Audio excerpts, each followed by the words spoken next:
Located in the South Pacific is the island nation of Fiji. Fiji is an archipelago of 330 islands located about 1,100 nautical miles north of New Zealand. It's a unique mix of Pacific cultures, with both Melanesian and Polynesian influences, with a dash of Indian influence as well. Given its size and population, it is also one of the most important countries in the region. Learn more about Fiji, its history, and its culture on this episode of Everything Everywhere Daily.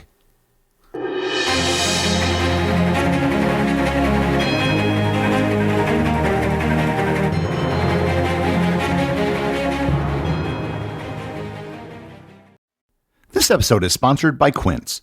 Vacation season is nearly upon us, and you've heard me talk before about my favorite blanket and towels that I got from Quince. But did you know that they also have a collection of great travel products, like lightweight shirts and shorts from just $30, pants for any occasion, and comfortable lounge sets?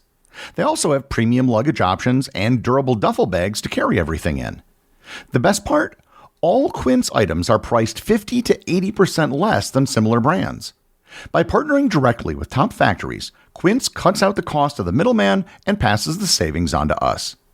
And Quince only works with factories that use safe, ethical, and responsible manufacturing practices and premium fabrics and finishes. For your next trip, treat yourself to the luxury upgrades that you deserve from Quince. Go to quince.com/daily for 365-day returns, plus free shipping on your order. That's QUINCE.com/daily to get free shipping and 365-day returns. Quince.com/daily. The NBA playoffs are here, and I'm getting my bets in on FanDuel. Talk to me, Chuck GPT. What do you know? All sorts of interesting stuff, even Charles Barkley's greatest fear. Hey, nobody needs to know that. New customers bet $5 to get $250 in bonus bets if you win. FanDuel, America's #1 sportsbook. 21 plus and present in Virginia. Must be first online real money wager. $5 deposit required. Bonus issued as non-withdrawable bonus bets that expire 7 days after receipt. Restrictions apply. See full terms at FanDuel.com/sportsbook. Gambling problem? Call 1-800-GAMBLER. I'm sure that most of you have at least heard of Fiji, and based on the feedback I got in the Facebook group, some of you have also been there. Compared to other countries I've covered in the region, such as Tuvalu and Kiribati, Fiji is much larger and much better known. So let's start this discussion with the geography of Fiji. Fiji is an archipelago located in the South Pacific Ocean, roughly 2,000 kilometers or 1,300 miles northeast of New Zealand and east of Australia. It consists of more than 330 islands, of which about 110 are permanently inhabited, along with 500 smaller islets scattered across an area of 1.3 million square kilometers of ocean. In terms of land area, Fiji is slightly smaller than Slovenia and slightly larger than Kuwait. The two largest islands, Viti Levu and Vanua Levu, account for nearly 90% of Fiji's total landmass. Viti Levu, the political and economic hub of the country, is home to the capital city of Suva, as well as the international airport at Nadi on the west coast. Vanua Levu, to the northeast, is more rural and mountainous, with a landscape dominated by tropical forests and river systems. Fiji's islands are largely volcanic in origin, with rugged interiors marked by steep mountains, highlands, and deep river valleys. Especially on Viti Levu, where Mount Tamanavi, the country's highest peak, rises to 1,324 meters or 4,344 feet. In contrast to the mountainous terrain on the main islands, many of the smaller outer islands are low-lying coral atolls and limestone formations, often ringed by white sandy beaches and fringing reefs. The Kakalevu Reef, off of the north of the island of Vanalevu, is the third largest barrier reef in the world, after the Great Barrier Reef in Australia and the Mesoamerican Reef off Central America. I've personally been diving and snorkeling in Fiji several times, and I've seen some of the best, most colorful coral there that I've seen anywhere on Earth. Fiji's climate is tropical marine, with a hot, humid, wet season from November to April and a cooler, dry season from May to October. Cyclones are a seasonal threat, particularly during the wet season. Overall, Fiji's geography combines volcanic soil, lush rainforests, rich coastal ecosystems, and expansive oceanic territory, making it one of the most diverse island environments in the entire South Pacific. The first settlers of Fiji arrived approximately 3,500 years ago, likely from Melanesia. These early inhabitants developed what became known as the Lapita culture, named after their distinctive pottery. By 1000 BC, permanent settlements had been established across the Fijian archipelago. The indigenous Fijians developed a complex social structure based on kinship and clans. Their society was organized into vanua, which were land-based social units, clans, and clan subdivisions. Chiefs held significant authority in this hierarchical system. Traditional Fijian culture featured impressive seafaring capabilities with double-hulled canoes called dura capable of inter-island voyages. Religious practices centered around ancestor worship and various gods, with priests serving as spiritual intermediaries. Warfare was common between various clans during this period, and cannibalism was ritually practiced, often associated with warfare and religious beliefs. Fiji was initially called the Cannibal Islands by Europeans when they first visited. Fiji's decentralized structure made it very different from neighboring Tonga, which had a more centralized monarchy. Chiefs in Fiji commanded immense loyalty, but no single ruler held sway over the entire archipelago. The Dutch explorer Abel Tasman sighted Fiji in 1643, but he never landed. Europeans had limited interaction with the islands until the late 18th century. Captain James Cook briefly visited in 1774, and Captain William Bligh navigated through the archipelago after the infamous Bounty Mutiny in 1789. It wasn't until the late 18th and early 19th centuries that Europeans began to have sustained contact. European traders, whalers, shipwrecked sailors, and adventurers all began to arrive. Christian missionaries arrived in the 1830s, with the Wesleyan Methodist Mission establishing a permanent presence by 1835. Conversion to Christianity gradually spread throughout the islands. One of Fiji's most powerful chiefs, Ratu Sero Ebenezer Kakobau, declared himself Tui Viti, or King of Fiji, in 1871, seeking to unify the islands under his rule.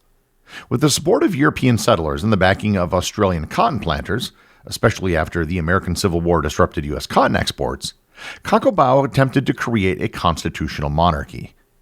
However, mounting debts to American traders and concerns about American intervention led Kakobau and other chiefs to cede sovereignty of Fiji to Great Britain on October 10, 1874. Fiji became a British Crown colony under Governor Sir Arthur Gordon, who implemented a policy of indirect rule that persevered indigenous land ownership and established separate governance systems for indigenous Fijians and settlers. Under British rule, Fiji became a plantation economy focused on sugarcane production.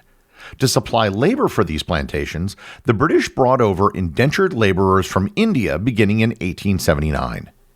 Over 60,000 Indians arrived between 1879 and 1916 under the Gurmit system. The term Gurmit is a local adaptation of the word agreement. It refers to the labor contracts the Indian workers signed, often without fully understanding the terms.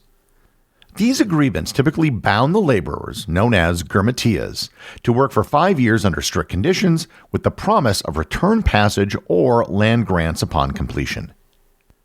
Many of these Indian workers faced harsh working environments, racial discrimination, and limited rights. After their contract expired, a significant number of Gurmitias chose to remain in Fiji, and their descendants now form a substantial part of the country's population, contributing deeply to its cultural, economic, and political life. Today, 37.5% of the country is Indo-Fijian. Colonial authorities ruled indirectly through traditional chiefs using a system modeled on indirect rule seen elsewhere in the British Empire. Fiji remained relatively stable, and by the 20th century, Suva developed into a modern colonial capital. Roads, schools, and hospitals were constructed, but many indigenous Fijians remained in rural villages under customary law.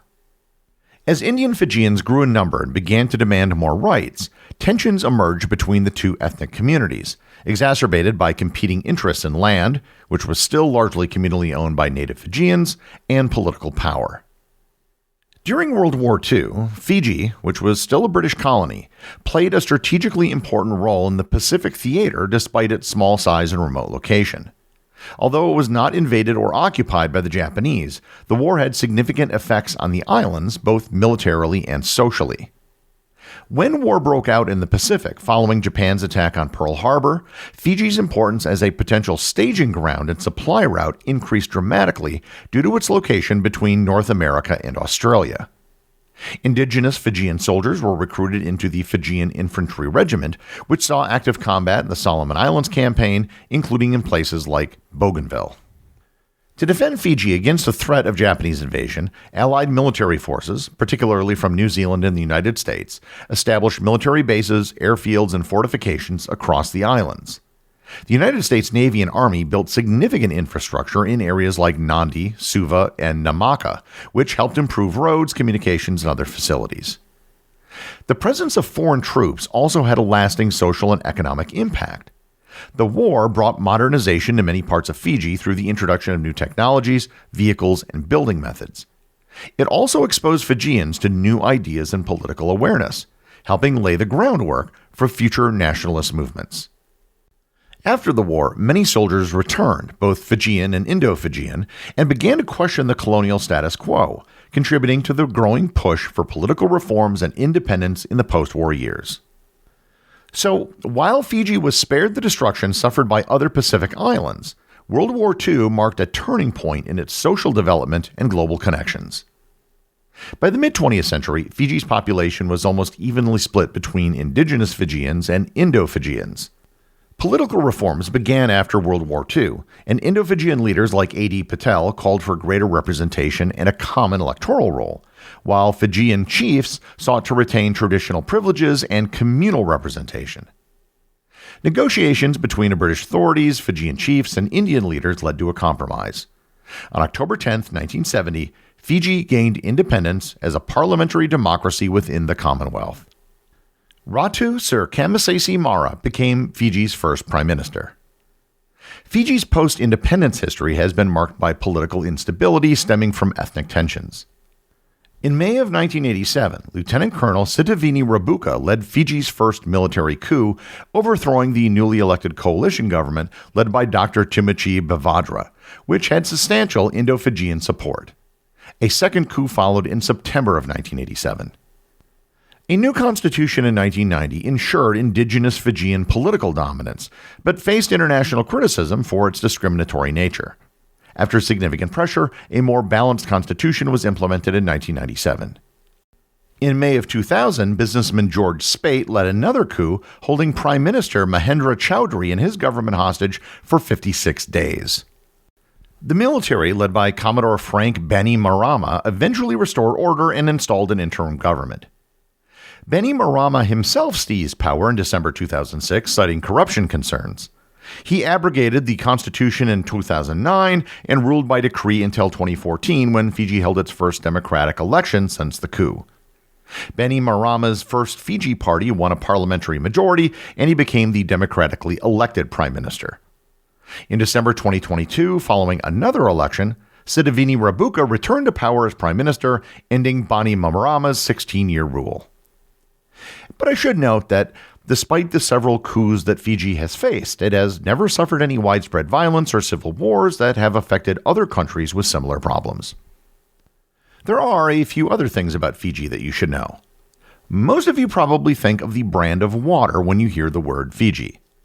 Fiji Water was founded in 1996 by Canadian businessman David Gilmore, who saw an opportunity to market premium bottled water sourced from the remote Yakara Valley on the island of Viti Levu in Fiji.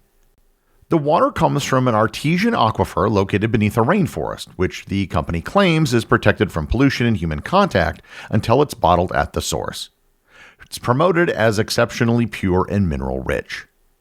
Fiji Water quickly gained popularity in high-end markets, aided by sleek packaging and aggressive marketing campaigns targeting celebrities, upscale restaurants, and health-conscious consumers.